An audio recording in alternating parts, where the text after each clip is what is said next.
السلام عليكم ورحمة الله وبركاته.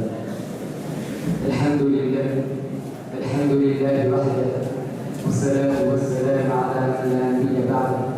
أما بعد، أعوذ بالله من الشيطان الرجيم. بسم الله الرحمن الرحيم. ما كان ليأخذ أخاه في دين المرء إلا أن يشاء الله.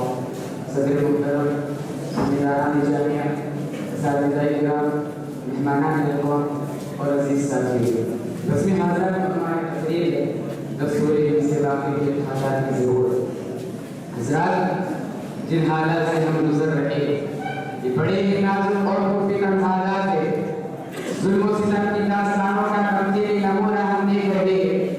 تاریخ عالم میں ساری اسی شقاوتیں پلٹ کر آ رہی ہے، اور ستم والے ستم یہ کہ دور حاضر کے فرائض کی سرپرستی میں جو دنیا کے سطور بلند بروز کی شکل اختیار کر چکے ہیں، جس کا ذرہ تشدد کی بوجھ سے معاشرے کو تعاون کا شکار بنا رہا ہے، اور مذہبی رواداری تعصب کی وادی میں اپنا وجود کھو بیٹھی ہے. ذرا ایسے حالات میں حضرت عیسیٰ علیہ السلام کا کردار ادا کرتے ہوئے اپنے ملک کے دستور سے واقفیت حاصل کرنا ضروری ہے تاکہ ہم اپنے حقوق کا تحفظ کر سکیں.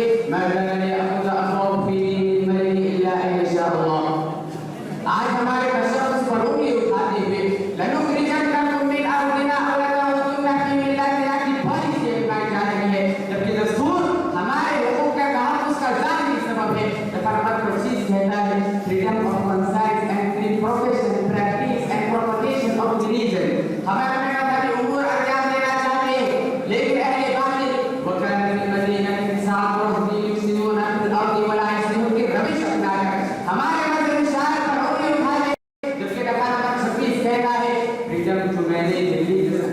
اگر کوئی حق کو انسان اپنی زبان کھولتا ہے تو زندہ استعمال کے قوم و زنجیر اس کے دست و گردن کا زیور بنا دیا جاتا ہے. جبکہ دفعہ نمبر 22 کہتا ہے protection against arrest and detention in certain cases. حضرات، حالات بڑے خراب ہیں، اس لیے کہ ہمارے حقوق مثل شراب ہے جس پر فرقہ پرستی کا حجاب ہے، زمین فروشوں میں چہرے پر امانت داری کا نقاب ہے، مگر افسوس ہم ابھی تک محفوظ ہیں. یاد رکھو، دستور ہند مذہبی رواداری کی کتاب ہے، اس میں ہمارے سپاہی صلاحیت کا نصاب ہے، فرقہ پرستوں کو منہ توڑ جواب ہے، اور ہم پر آنے والی مصیبتوں کا سچ جواب ہے. یہ بھی سنو، یہ دفعہ نمبر 14 کا کتاب ہے کہ یہاں رہنے والوں کا ایک ہی تراب ہے، جس کی شاہداری میں شامل ہمارا بھی آپ ہے، اس کے لیے ہماری قربانیاں بے حساب ہے. خون دل سے آبیاری کرنے والے ہمارے احباب ہے، خون دل سے آبیاری کرنے والے ہمارے احباب ہے. اس لیے یہاں اگر ہم بیدار ہو اور دستور سے واقفیت حاصل کریں تو ہمارا مستقبل مثل اڑان ہے جس کی اڑان دشمن کے لیے باعث عذاب ہے. ہم وہ حق بھی حاصل کر سکتے ہیں جو بحر تشدد میں زیر آب ہے، مگر افسوس ہم ابھی تک ناکام ہے. حضرات، دستور ہماری طاقت ہے، دستور ہماری طاقت ہے. اس سے واقف ہونے کے بعد ہمارے اندر وہ ہمت پیدا ہوگی کہ مصیبتوں کا تلازم ہمارے دل کی شرف سے جو خوف کھائے گا. آزمائشوں کے کالے بادل اپنا رخ موڑ لیں گے، سرور اور فکر کے بادل اپنے پاؤں میں ٹیٹ ٹھوک لیں گے، تشدد کی زنجیریں ٹوٹ کر بکھر جائیں گی، دامن ہمت عدل و انصاف کے وہ جوان نکلیں گے. اس کے سرسری جذبے سے مظلوموں کی گھروں کی تاریخی ختم ہو جائے گی، نفرت و عداوت کی ندائیں گم ہو جائیں گی، اور فنسرو آج نفرت کا نعرہ بھی دم توڑ دے گا.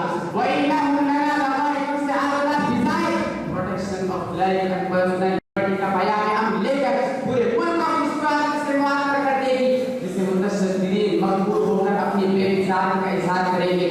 ان هؤلاء كشجرة قليل کی بنیاد پر بننے والی مکانی فلک و سوال پارا ہو جائے گی، اور ظلم و ستم کے بعد کی چھوٹ پر ہمارا پرچم اعلان کرے گا. باطل سے دبنے والے آسمان نہیں ہم، باطل سے دبنے والے آسمان نہیں ہم. 100 بار چڑھ چکا ہے انتہا ہمارا، اگر موجودہ